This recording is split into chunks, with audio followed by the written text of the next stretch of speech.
Chris Pendleton here. I'm a real estate broker and avid scuba diver from Tucson, Arizona, and I put together this short review of the new private island that Norwegian Cruise Line just opened called Harvest Caye. I will let you know what I liked and did not like. We visited Harvest Caye on January 5th, 2017 while cruising on the Norwegian Cruise Line ship Getaway. Norwegian Cruise Line spent millions on developing this private island beach resort over the period of about 3 years. I believe it is about 70 miles south of Belize City. We are big scuba divers, and we knew prior to arrival there was not any scuba diving offered yet we were hopeful that we could get off the island with some dive operator. But upon arrival we determined that wasn't going to happen because of the distance to anywhere, so we set off hopefully to do some snorkeling. The boat has to dock quite a ways out, so there is a long covered dock that takes about 15 minutes to walk from the boat to the island, but it is much better than having to be tendered from the boat to the land. There are carts available to ferry folks back and forth. As we walked along the dock, the first activity we came to were the small boats. You can rent these boats and explore nearby areas. I only saw them operating all together like you had to stay in a group, however I am not certain on this. It is hot here, much hotter than our two other ports of call, Roatan or Cozumel.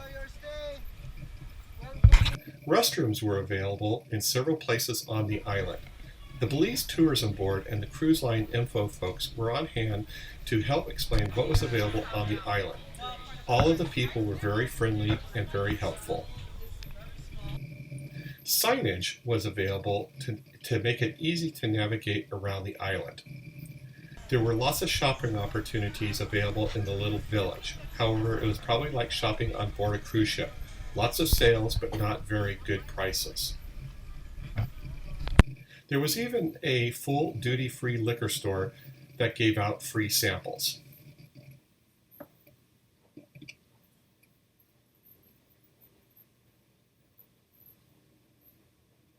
A little out of place was the Harley Davidson store. Not sure why it was here.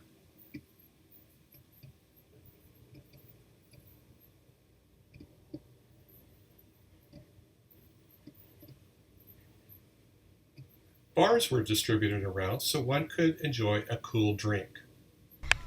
You could even have your hair braided if you're into that. The cruise line also operates a wildlife center. We saw the butterfly display, and that was done pretty darn well. Lots of friendly butterflies.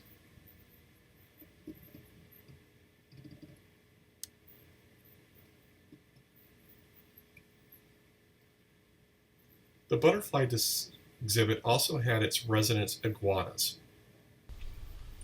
They also have a toucan display. I've seen some on discussion boards a little outraged by this, but the animals appear to be well taken care of. As we walked around, we ran into the kids' spray area. Lots of fun for the kids and adults who want to be kids. Definitely a great idea to keep people cool. A few sets of lockers were available so folks could leave their valuables in while they swim or do other activities. I heard complaints back on board the ship about the sand being kind of sharp, so it may not be super soft. This might change as time goes on. The beach area was large and very nice.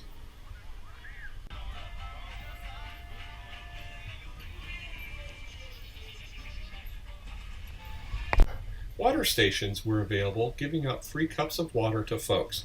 However, if you want a bottle of water, that is charged for. The private villas could be rented for the day. They had private baths and air conditioning and rent for about $499 per day. There is also zip lining available. We tried to go snorkeling off the north end of the island where it appeared the reef was a short swim away. However, we were informed by a friendly security guard that that was not allowed, so we ventured back towards the mangroves to see if we could snorkel there. Walking back, we saw the paddle boards and paddle boats. The one thing I give Norwegian a lot of credit for is they try to make everything accessible. Here's a good example of beach wheelchairs. Food and drink were also very popular. All the food is charged for and none of the beverage packages work on land. The pool was also very popular. We then snuck off to snorkel near the mangroves. However, it appears that with all the construction it has really destroyed visibility. we had maybe 3 inches of visibility, and it was a disappointing place to snorkel. We were told that snorkel and scuba diving was coming soon, probably in about 1 to 2 months, so it should be available in February or March, but my guess it could take longer. Sounds like they're going to build some sort of platform nearby to drop snorkelers and scuba divers to. So all in all, this private island will appeal to folks who are wanting to go to a beach resort. Lots of great activities for folks to do. What I didn't like about it was a beach resort.